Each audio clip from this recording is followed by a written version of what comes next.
Mahal ka ng lalaki pag ganito ang ugali niya. Makinig ka.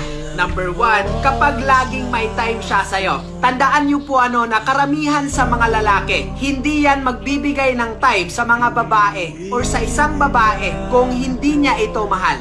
Alam niyo po for us sa mga boys, nakakapagod po mag-effort sa isang babae kung hindi mo ito mahal.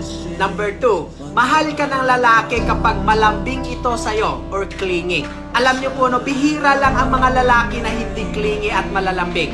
Karamihan ngayon, malalambing at clingy kami, especially kapag mahal namin ang isang babae. Kumbaga ito yung way namin para maipakita namin sa taong mahal namin ang pagmamahal namin.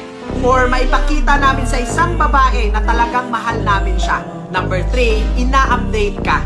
Girls, makinig kayo. Hindi ugali ng mga lalaki ang ganyang mga bagay. Yun bang mag-a-update from time to time o tatawag kami from time to time?